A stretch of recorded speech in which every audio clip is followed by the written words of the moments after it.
राष्ट्रिय सभा गठन तथा निर्वाचन प्रक्रिया। राष्ट्रिय सभा नेपालको संघीय संसदको माथिल्लो सदन हो। यसमा प्रदेश सभाका सदस्य, गाउँपालिका अध्यक्ष र उपाध्यक्ष तथा नगरपालिकाका प्रमुख र उपप्रमुख रहेको निर्वाचक मण्डलद्वारा निर्वाचित 56 जना र नेपाल सरकारको सिफारिसमा राष्ट्रपतिबाट मनोनित कम्तीमा पनि 1 जना महिला सहित 3 जना गरी कुल 59 जना सदस्य रहन्छन्। राष्ट्रिय सभाका सदस्यहरूको पदावधि 6 वर्षको हुन्छ। यो स्थायी सदन भएकोले 1/3 सदस्यको पदावधि प्रत्येक 2 वर्षमा समाप्त हुन्छ। तसर्थ प्रत्येक 2 वर्षमा राष्ट्रिय सभाको निर्वाचन गर्नुपर्ने अवस्था रहन्छ। राष्ट्रिय सभा गठन तथा निर्वाचन प्रक्रियालाई नेपालको संविधान र राष्ट्रिय सभा सदस्य निर्वाचन ऐन 2075 ले आधार प्रदान गरेको छन्। राष्ट्रिय सभा निर्वाचन हुने 56 जनाको निर्वाचन निम्न अनुसार हुन्छ। प्रत्येक प्रदेशमा गठन हुने निर्वाचक मण्डलले प्रत्येक प्रदेशका लागि गोप्य मतदानबाट समान 8 जना सदस्य निर्वाचित गर्दछन्। निर्वाचक मण्डलमा रहने प्रदेश सभा सदस्यको मतभार 48 र गाउँपालिका र नगरपालिकाबाट प्रतिनिधित्व गर्ने सदस्यको मतभार 18 रहेको हुन्छ। यद्यपि यो मतभार पछिल्लो जनगणनाको आधारमा परिवर्तन हुन सक्ने अवस्था रहन्छ।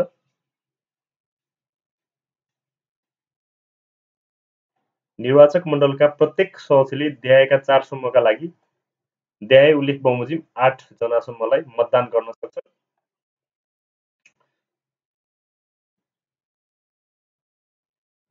र कमा रहेको छ महिला समूहबाट प्रतिनिधित्व गर्ने सदस्यका लागि दिइने एक मतको आधारमा सबभन्दा बढी मत प्राप्त गर्ने 3 जना। खमा दलित समूहबाट प्रतिनिधित्व गर्ने सदस्यका लागि दिइने 1 मतको आधारमा सबभन्दा बढी मत प्राप्त गर्ने 1 जना। गमा अपाङ्ग भएका व्यक्ति वा अल्पसंख्यक समुदायबाट प्रतिनिधित्व गर्ने सदस्यका लागि दिइने 1 मतको आधारमा सबभन्दा बढी मत प्राप्त गर्ने 1 जना। घमा अन्य सदस्यका लागि दिइने 1 मतको आधारमा सबभन्दा बढी मत प्राप्त गर्ने 3 जना। कुनै 1 जना सदस्यको पद रिक्त भएमा पदपूर्तिका लागि निर्वाचन गर्दा जुन समूह वा तरिकाबाट निर्वाचन भएको हो सोही समूह तरिका बमोजिम मतदाताले दिने 1 मतको आधारमा सबभन्दा बढी मत ल्याउने 1 जना निर्वाचित हुने गरी निर्वाचन गर्नुपर्दछ। निर्वाचनको मिति निर्वाचन आयोगको परामर्शमा नेपाल सरकारले तोकी राजपत्रमा प्रकाशित गर्नुपर्ने व्यवस्था पनि रहेको छ। अर्को पनि एकदमै महत्त्वपूर्ण प्रश्न रहेको छ। स्थानीय तहको प्रशासकीय प्रमुख सम्बन्धी कानुनी व्यवस्था उल्लेख गर्दै प्रचलित कानुनले चाहिँ व्यवस्था गरे अनुसार प्रमुख प्रशासकीय अधिकृतको काम, कर्तव्य र अधिकार भनेको छ।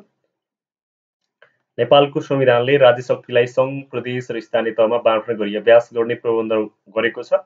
स्थानीय तहलाई शासकीय एकाइका रूपमा परिभाषित गरी कार्यकारिणी, व्यवस्थापिकै र सीमित न्यायिक अधिकार प्रदान गरेको छ। स्थानीय सरकारको प्रशासकीय प्रमुखका रूपमा प्रमुख प्रशासकीय अधिकृतको नामको पद रहने व्यवस्था स्थानीय सरकार सञ्चालन ऐनमा रहेको छ।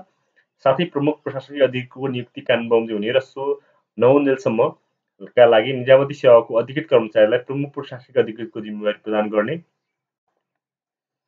व्यवस्था रहेको छ। स्थानीय कानुनबाट काम, कर्तव्य र अधिकार नतोकेसम्मका लागि स्थानीय सरकार सञ्चालनले प्रमुख प्रशासकीय अधिकारीको काम, कर्तव्य र अधिकार निम्न अनुसार भनी उल्लेख गरेको छ। स्थानीय सभा कार्यपालिकाको सकृत भई कार्य गर्ने, सभा र कार्यपालिकाको निर्णय कार्यान्वयन गर्ने, गराउने, अध्यक्ष वा प्रमुखको निर्देशनमा रही वार्षिक बजेट र कार्यक्रम तर्जुमा, कार्यान्वयन, अनुगमन र मूल्याङ्कन गर्ने, गराउने, कोष तथा आर्थिक कारोबारको हिसाब अभिलेख दुरुस्त राख्ने, राख्न लगाउने, लेखा परीक्षण गराउने, बेरोजी प्रस्तुत गर्ने, गराउने, आयोगको फरफाटका लागि प्रतिवेदन तयार गरी कार्यपालिकामा पेश गर्ने, चल अचल सम्पत्तिको संरक्षण गर्ने, लागत राख्ने र लागत अद्यावधि गर्न लगाउने, अध्यक्ष वा प्रमुखको निर्देशनमा सभा कार्यपालिकाको बैठक बोलाउने, बैठक सम्बन्धी कार्य गर्न लगाउने, कार्यपालिकाको निर्णय प्रमाणित गर्ने, सभा र कार्यपालिकाको निर्णयको अभिलेख सुरक्षित राख्ने, न्यायिक समितिबाट भएको मिलापत्र वा निर्णय सम्बन्धी मिसिल संरक्षण गर्ने र गर्न लगाउने, गाउँपालिका तथा नगरपालिकाको आर्थिक र प्रशासनिक नियन्त्रण गर्ने, खरिद योजना तयार गरी खरिद सम्बन्धी कार्य गर्ने, गराउने, सभा र कार्यपालिकाको तोकेका कार्य अधिकार प्रायोजित बमोजिम निर्वाह गर्ने। यसरी प्रमुख प्रशासकीय अधिकृतको नियुक्तिको सम्बन्धमा कानुन बमोजिम हुने भने तापनि कुन तहले कानुन बनाउने भन्ने कुरा स्पष्ट रहेको देखिँदैन। तापनि काम, कर्तव्य अधिकार स्थानीय कानुनले स्पष्ट पार्ने भनी प्रष्ट रूपमा उल्लेख भएको पाइन्छ। आज म दुईटा तपाईँहरूको माझ जानकारी दिएँ प्रमुख प्रशासकीय अधिकृतको काम के रहेछ र नेपालमा चाहिँ जुन राष्ट्रिय सभा छ त्यो राष्ट्रिय सभाको गठन तथा निर्वाचन प्रक्रियाको बारेमा जानकारी दिएँ।